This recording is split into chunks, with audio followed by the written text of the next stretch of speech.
Dr. Judy Mikovits has been called one of the most accomplished scientists of her generation. Her 1991 doctoral thesis revolutionized the treatment of HIV/AIDS. At the height of her career, Dr. Mikovits published a blockbuster article in the journal Science. The controversial article sent shockwaves through the scientific community as it revealed that the common use of animal and human fetal tissues were unleashing devastating plagues of chronic diseases. For exposing their deadly secrets, the minions of Big Pharma waged war on Dr. Mikovits, destroying her good name, career, and personal life.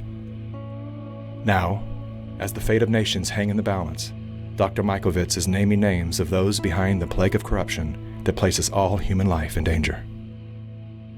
So you made a discovery that conflicted with the agreed-upon narrative. Correct. And for that, they did everything in their powers to destroy your life. Correct. You were arrested. Correct. And then you were put under a gag order. For 5 years, if I went on social media, if I said anything at all, they would find new evidence and put me back in jail.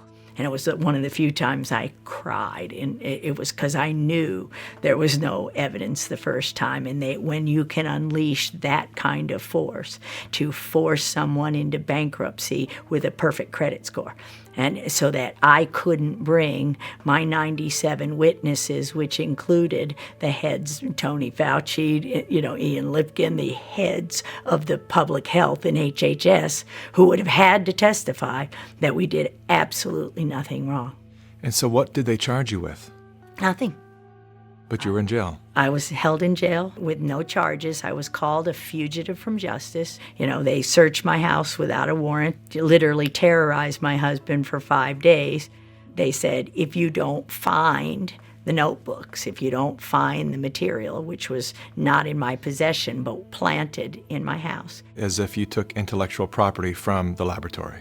Is Yes. that correct? It was intended to appear as if I took confidential material, names, and intellectual property from the laboratory. And I could prove beyond a shadow of a doubt that I didn't.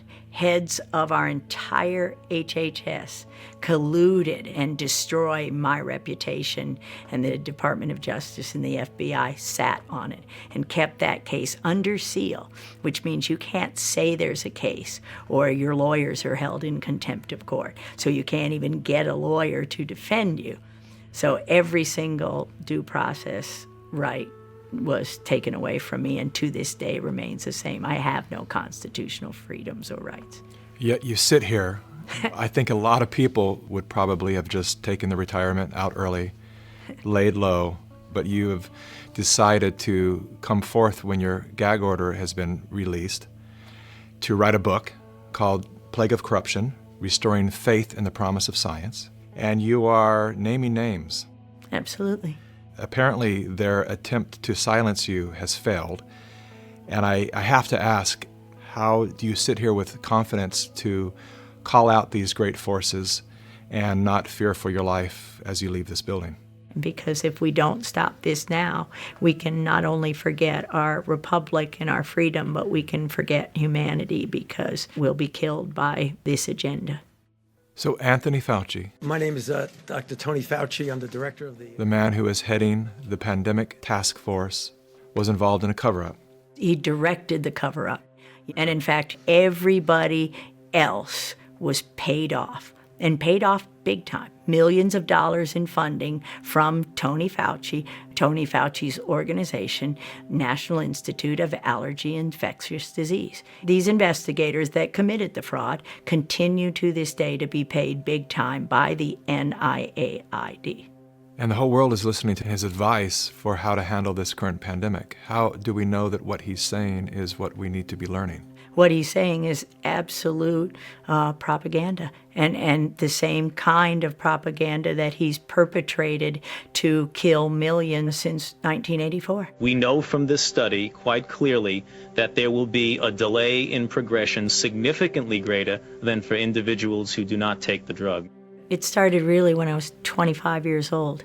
I was part of the team that isolated HIV from the saliva and blood of the patients from France, where Luc Montagnier had originally isolated the virus. Je pense qu'il y a toute une recherche à faire à ce niveau-là qui est négligée parce que This was a confirmatory study, but Tony Fauci and Robert Gallo were working together then to spin the story in a different way. At that time, Dr. Rossetti was out of town, and Tony Fauci says, we understand that you have a paper in press, and we want a copy of it. And I said, yes, there's a paper in press, and it's confidential, and no, I will not give you a copy of it. He started screaming at me, then he said, give us the paper right now, or you'll be fired for insubordination. And I just said, I'm sure when Dr. Rossetti gets back, you can have the conversation. And so Frank comes back, several weeks later, and is really bullied into giving Fauci the paper. Fauci holds up the publication of the paper for several months, while Robert Gallo writes his own paper and takes all the credit, and of course patents are involved. This delay of the confirmation, literally led to spreading the virus around, killing millions. Perhaps no one expressed the anguish of AIDS better than New York writer Larry Kramer. But he was even more angry at the federal government and the pharmaceutical industry. One person who felt Kramer's fury was NIH Dr. Anthony Fauci. It's still been crushing to me to think that I didn't know my work in 1999 was something that had been avoided. From 83 and 82, when the virus was isolated, the virus didn't have to wait until 84 to be confirmed. Think of how many people, the entire continent of Africa, lost a generation as that virus was spread through because of the arrogance of a group of people, and it includes Robert Redfield, who's now the head of the CDC. Right along with Tony Fauci. They were working together to take credit and make money, and they had the patents on it and tailored them to IL-2 therapy, which was absolutely the wrong therapy. And had that not happened, millions wouldn't have died from HIV. How can a man who's giving, any person who's giving global advice for health, own a patent in the solution in the vaccine? Isn't that a conflict of interest, or shouldn't it be? It is a conflict of interest. And in fact, this is one of the things that I've been saying and would like to say to President Trump: repeal the Bayh-Dole Act. Bayh-Dole fundamentally changed the way universities approach technology transfer, and you can see that best in the statistics. Universities obtain 16 times as many patents today as they did in 1980. Now, everybody's getting more patents, but still, universities' share of all patents in the United States is more than 5 times greater than it was before Bayh-Dole. The situation has gotten so bad that one information technology industry official has publicly referred to universities as, quote, crack addicts, unquote, driven by, quote, small-minded tech transfer offices addicted to patent royalties. That act gave government workers the right to patent their discoveries, so to claim intellectual property for discoveries that the taxpayer paid for. Ever since that happened in the early 80s, it destroyed science. And this allowed the development of those conflicts of interest. And this is the crime behind letting somebody like Bill Gates with billions of dollars, nobody elected him, he has no medical background, he has no expertise, but we let people like that have a voice in this country while we destroy the lives of millions of people. Normalcy only returns when we've largely vaccinated the entire global population.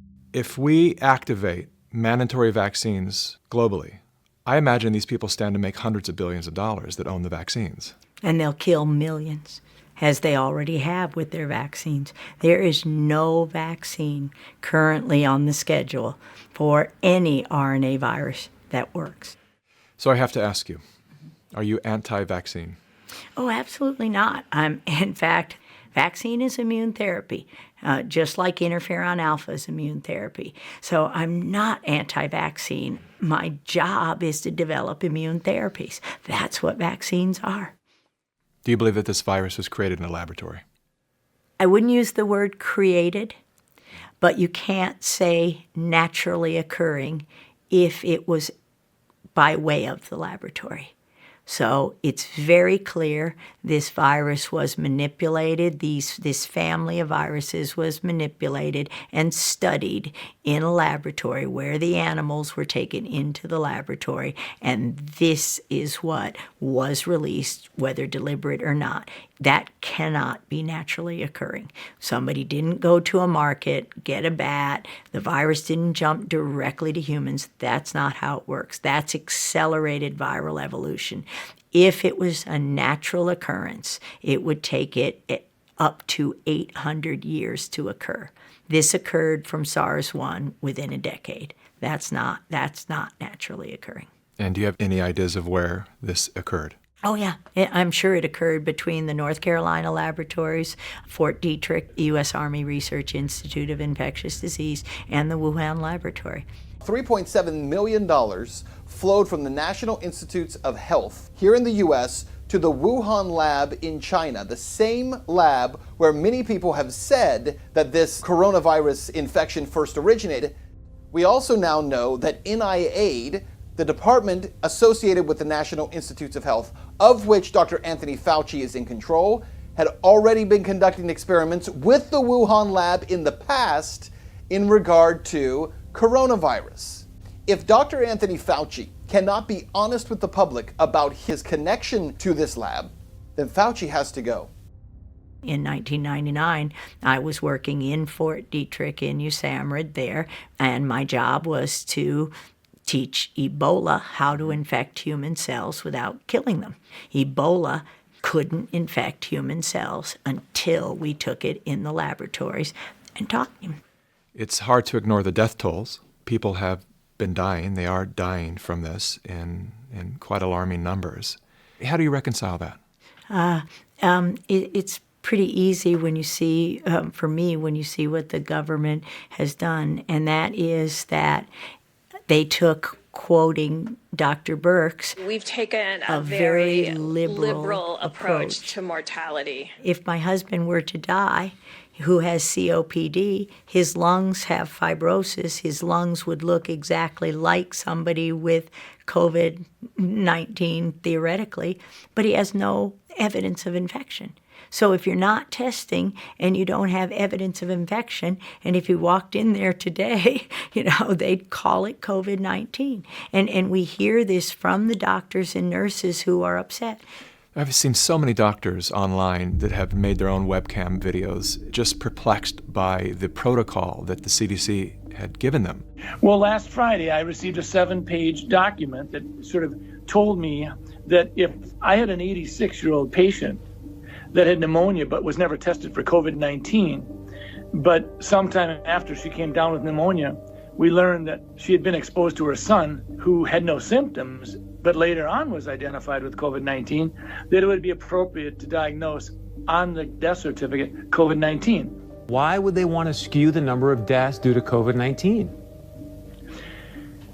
Well, fear is a great way to control people, and sometimes people's ability to think for themselves is paralyzed if they're frightened enough. And that's not where I want people to be. I want people to say, we're going to get through this. I'm going to use my head. I'm going to go to different sources. I'm going to listen to different sources. And I'm going to think for myself, because that's what America's about. If someone dies with COVID-19, we are counting that as a COVID-19 death. You don't die with an infection. You die from an infection. I've talked with doctors who have admitted that they are being incentivized to list patients that are sick or have died with COVID-19. Yeah, $13,000 from Medicare, if you call it COVID-19. Right now, Medicare has determined that if you have a COVID-19 admission to the hospital, you'll get paid $13,000. If that COVID-19 patient goes on a ventilator, you get $39,000, 3 times as much. And you've killed them with the ventilator because you gave them the wrong treatment. and you call it COVID-19. My next question is about Italy. I want to know why Italy was hit so hard. Italy has a very old population. They're very sick with inflammatory disorders. They got, at the beginning of 2019, an untested new form of influenza vaccine that had 4 different strains of influenza, including the highly pathogenic H1N1. That vaccine was grown in a cell line, a dog cell line. Dogs have lots of coronaviruses, and that's why they're not testing there. You could just say, oh, it was that. As the country begins emerging from the worst of the coronavirus epidemic, one question remains. What happened to all the hydroxychloroquine? We know that hydrochloroquine and zinc are working great for patients. And then Fauci comes out and says, well, there's no double-blind controlled placebo study, which, by the way, Dr. Fauci, is there going to be a double-blind controlled placebo study of your vaccine? Is there?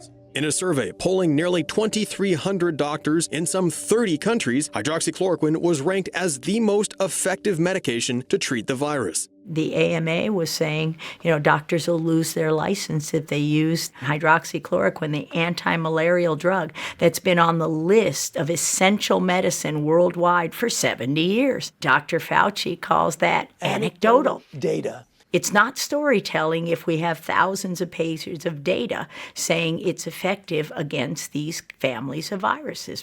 This is essential medicine, and they keep it from the people. Not only now, but back in autism with our discovery, there was an old antiviral drug, 100-year-old drug called Suramin, on the WHO list of essential medicine. It literally gave kids with autism a voice, a life. What did Bayer and Monsanto do? They took it away from everybody. You couldn't get it to save your life right now, and we tried. Believe me, every way we could. So when you take away a medicine, and not just the WHO, not just the WHO, the FDA, the CDC, Tony Fauci, close everything. Just end it all, and we've got a healthy world again. And we got tons of money, because we can take all that money they're making on their patents, and we can give it to the victims of this plague of corruption. Is it safe to say that anything that cannot be patented has been shut down intentionally because there's no way to profit from it, all these natural remedies that we have had forever? Absolutely, that's fair to say, and that's exactly what's going on in COVID-19. The game is to prevent the therapies till everyone is infected and push the vaccines. Why would you close the beach? You've got sequences in the soil, in the sand. You've got healing microbes in the ocean, in the salt water. That's insanity.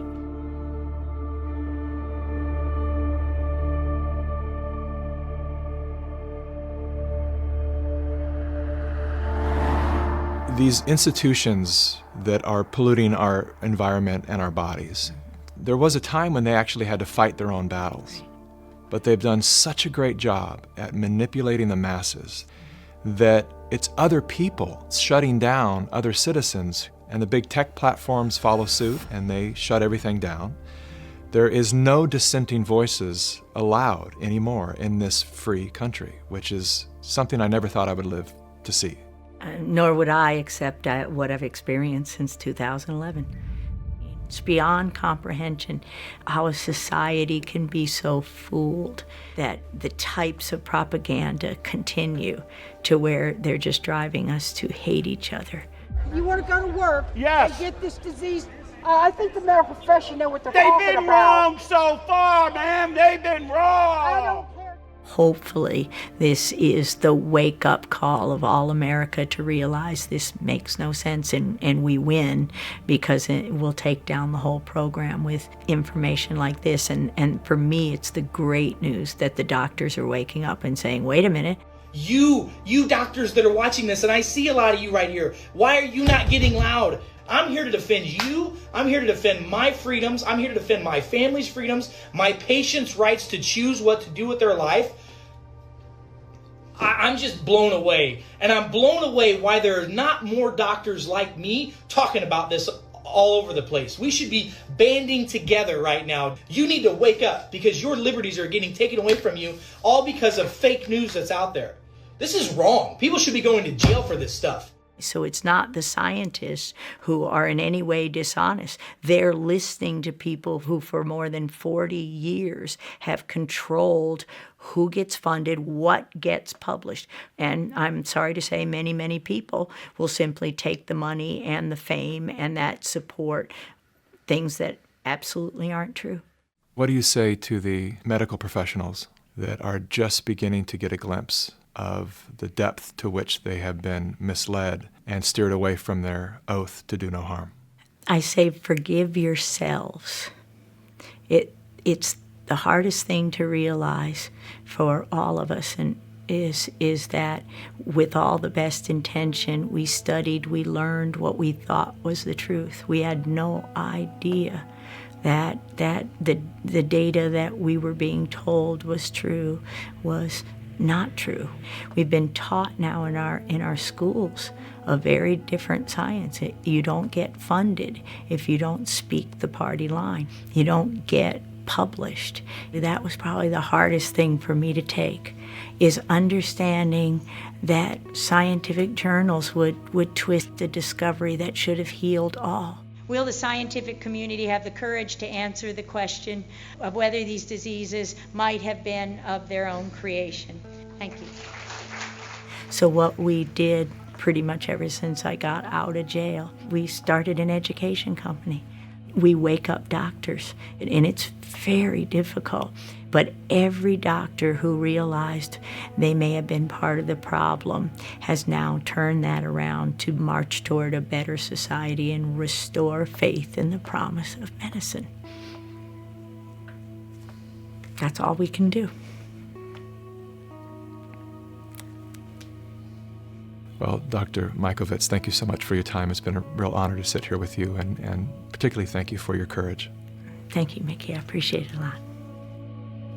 The idea that we are now a few days away from a new administration, given, as you heard from the introduction, that I have been around for a while and have had the opportunity of serving in 5 administrations, I thought I would bring that perspective to the topic today, is the issue of pandemic preparedness. And if there's one message that I want to leave with you today, is that there is no question that there will be a surprise outbreak.